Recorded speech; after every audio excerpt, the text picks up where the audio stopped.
National Guard's not being sent there proactively. They're being sent there reactively to defend ICE officers under siege. So in theory, if ICE officers were in their building and the National Guard was in their building and nobody was violently attacking them, the only thing that you would see is there's a building, there's ICE officers, there's guardsmen.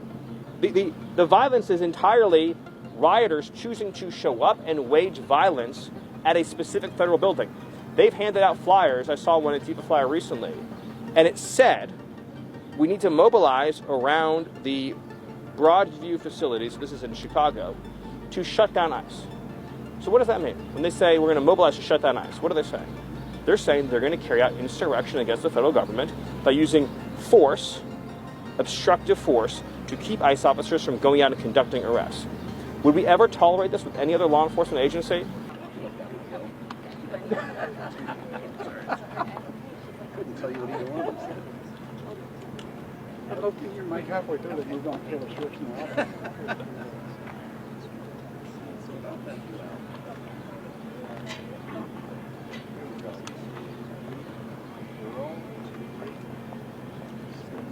We got a good show today. Hey, Steven. Hey. Mr. Miller, you just said on CNN that you're abiding by the judge's ruling, but there's a number of federal options. What options are you considering for deploying federal resources? Well, if I told you right now, they would just start pre-drafting their next motion for a TRO. So I would just say that the president has a very broad range and set of authorities when it comes to deploying federal assets. And again, as you know, we went through this in California with Newsom. He made a total fool of himself, pretending he had authority to defy lawful presidential command of the National Guard. We won in the very liberal Ninth Circuit, and a portion of the California National Guard has remained federalized to this day. What other cities is the administration considering sending National Guard troops? Right. So, no, but there's different events happening in different cities. So here in Washington, D.C., right, working collaboratively and cooperatively with the mayor, we have a large-scale public safety surge. And as part of that public safety surge, we have obviously all your federal components. I think it's 22 agencies in all, and you have your your city resources, and then of course the National Guard. In Memphis, very much will be modeled off of D.C., where we have, or is being modeled off of D.C. We have the full interagency, IRS, ATF, DEA, FBI, and HSI. And then you have in that case, you also have the state resources too, the state troopers, state investigatory agencies, then the National Guard. So that's one model. Then in the case of Portland, you have an acute crisis with threats to life and property at the Portland ICE facility. And so that is a reactive deployment. There is a acute ongoing threat to lives and property. And so National Guard was dispatched to protect ICE officers and their property in the conduct of their duties at a federal building. The president has also said that in the immediate future, in Chicago, there's a need for the same. Obviously, you saw, for example, there was 2 vehicle ramming attacks against ICE officers in Chicago. The president has indicated in the future there might be additional resources brought to Chicago, but the most recent order that he signed relates to the ICE mission. I hope that answers your question. Will the White House abide by the ruling? The reason I asked that, Mr. Miller, is the president has floated other cities, perhaps New Orleans. Is that still consideration?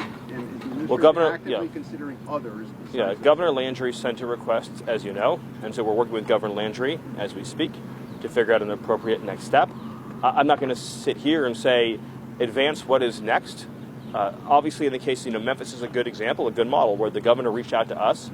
He said we've had, in fact, I think Memphis for many years had the highest per capita murder rate in the country. He said that Memphis has been suffering from unimaginable levels of crime for years. We want your help. We want the full Washington, D.C. package.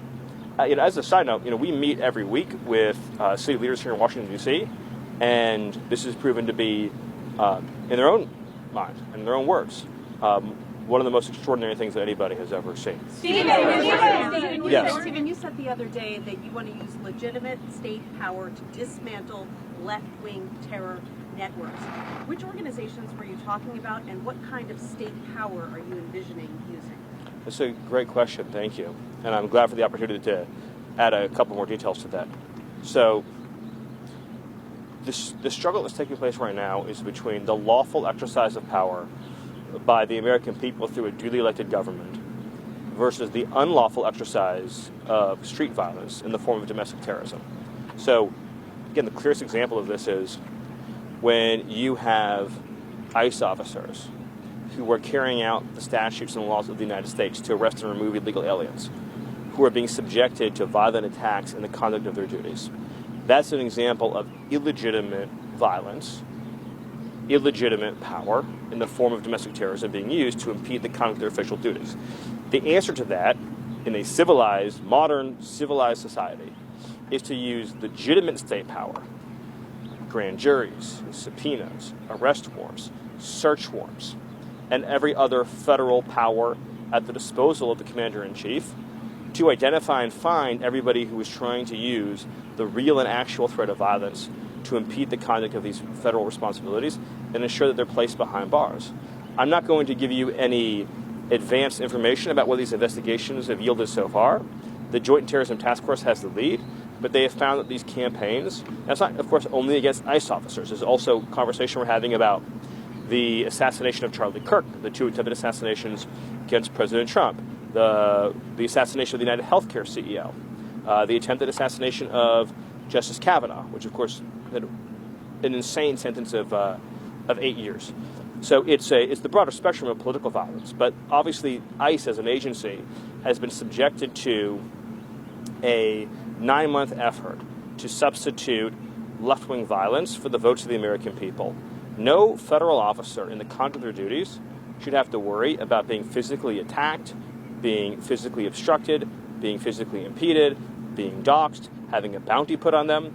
And the fact that Democrat politicians are trying to normalize this really indicates how far we've gone as a society, that there is not universal condemnation of this organized campaign of violence against ICE officers. Yes. No, but just to follow up. I don't know of many Democratic politicians who have endorsed these terrible incidences that you just referred to. And I also don't know of any evidence that there's some kind of vast underlying organization funding them. Is that what you're indicating is happening here? Yes, in fact, we know that it's true. But obviously... You think Tyler Robinson was being funded by some terrorist organization? No, what I said was that you asked whether there was some larger criminal conspiracy relating to domestic terrorism in this country. And I said, yes, there absolutely is. Now, of course, Antifa has been designated as a domestic terrorist organization. This is only one example of many in which we have, it's typically a continuum of violence. It involves both organized doxing, it involves violent threats and intimidation, it involves explicit calls to commit violence against a targeted person, and then that tends to escalate into physically violent and obstructive acts. And so it's this continuum that we see over and over again where they're trying to use illegal violence and intimidation to disturb the operations of the federal government and federal personnel. And we see this playing out over and over and over again. They? Because Antifa isn't actually an organization, right? Sir, yes. You've spoken several times about how sanctuary city leaders and state leaders, they might face charges for human smuggling and harboring illegal aliens. Also spoke about 8 U.S.C. 1324. And, it's since gotten worse. And today, Brandon Johnson signed an executive order prohibiting use of city property for federal immigration operations. By the way, that's a great example. On the Brandon Johnson, it's an example of how I was asked the question of, well, do you have any example that this behavior hasn't been condemned by Democrat officials? Well, I can go one better. The mayor of Chicago not only has failed to condemn the violent obstructive acts against ICE and law enforcement, but in the aftermath of 2 coordinated attempted murders of ICE officers through vehicle ramming attacks, he issued a no-go zone for ICE officers. What do we think would happen if, say, under a Democrat administration, Republican officials declared no-go zones for the FBI? What do you think the reaction to that would be? How many people do you think would be arrested and placed into jail over that? And so it's just important to understand these are not isolated incidents. If you can't see, then you don't want to see. In other words, if you can't see that since we've taken office, there has been a organized, systematized campaign to delegitimize, dehumanize, threaten, impede, obstruct, and physically assault ICE officers in the conduct of their duties, then I can't persuade you of it because you're choosing not to see what's right in front of your face. 3 months from now, Yes. when we're having this conversation in December, what do you see the end game being? Because you clearly don't have trust in some certain local and state law enforcement How could you? entities. And so where do you see the National Guard, where do you see the military going? You suggested that if the courts rule against you, you will find other ways to use the military. That would lead me to believe that there's a conversation about the Insurrection Act that is taking place. What should Americans expect over the next 3.5 years, understanding that there is a real likelihood that those same local law enforcement and state officials will never, ever cooperate with your efforts? Should people expect the National Guard and the military in their streets over the next 3.5 years? Well, I think so to be clear, we talk about the National Guard in their streets. So right now in Portland, we're talking about having National Guard deployed to secure a federal building in Portland. And so there's a lot of elements to your question. I'll try to get to all of them. But when I hear comments from Democrat officials saying that this violence from the left is being provoked, their word, by the presence of federal officials, think about how broken of a sentence that is, right? In other words, if tomorrow we went to, say, Dothan, Alabama, and there was a federal building there, and we put 100 police officers in front of it, it wouldn't be attacked. Nobody would throw rocks at them. Nobody would try to shoot them. Nobody would do anything. They would say, hello, good morning. Maybe they get them a cup of coffee before they go out for their shift for the day. They'd ask, how are your kids doing? How are your kids doing? The fact that Democrats think that their own base cannot contain their desire to inflict violence upon the mere sight. In other words, the National Guard's not being sent there proactively. They're being sent there reactively to defend ICE officers under siege. So in theory, if ICE officers were in their building and the National Guard was in their building and nobody was violently attacking them, the only thing that you would see is there's a building, there's ICE officers, there's guardsmen. The violence is entirely rioters choosing to show up and wage violence at a specific federal building. They've handed out flyers. I saw one Antifa flyer recently, and it said, we need to mobilize around the Broadview facilities, this is in Chicago, to shut down ICE. So what does that mean? When they say we're going to mobilize to shut down ICE, what are they saying? They're saying they're going to carry out insurrection against the federal government by using force, obstructive force, to keep ICE officers from going out and conducting arrests. Would we ever tolerate this with any other law enforcement agency? If we said shut down the FBI and say, let's pick one of the organizations that the media might understand better. So let's say the Proud Boys said we're going to shut down the FBI, and they went and they formed a human obstructive wall in front of the entry and exit to the Washington field office of the FBI, and they attacked anybody coming and going. How many nights do you think that situation would persist for? Not even one, let alone over 100. We all understand this to be true. So to your other question, yes, the president has multiple statutory authorities under federal law to secure a federal building. And so when a court issues an injunction, the only activity that's enjoined is what's specifically enjoined in that order, not activity that isn't addressed or spoken to that order. Was another part of in 3 or 4 months. So this is the most important point I can make. This is the behavior of the anti-ICE rioters, violent attack stalkers, is motivated by a desire to achieve a concrete outcome. In other words, their objective is fewer ICE arrests in Chicago, fewer ICE arrests in Portland. So very straightforwardly, the way to end this ongoing assault is to demonstrate that they will fail completely and totally.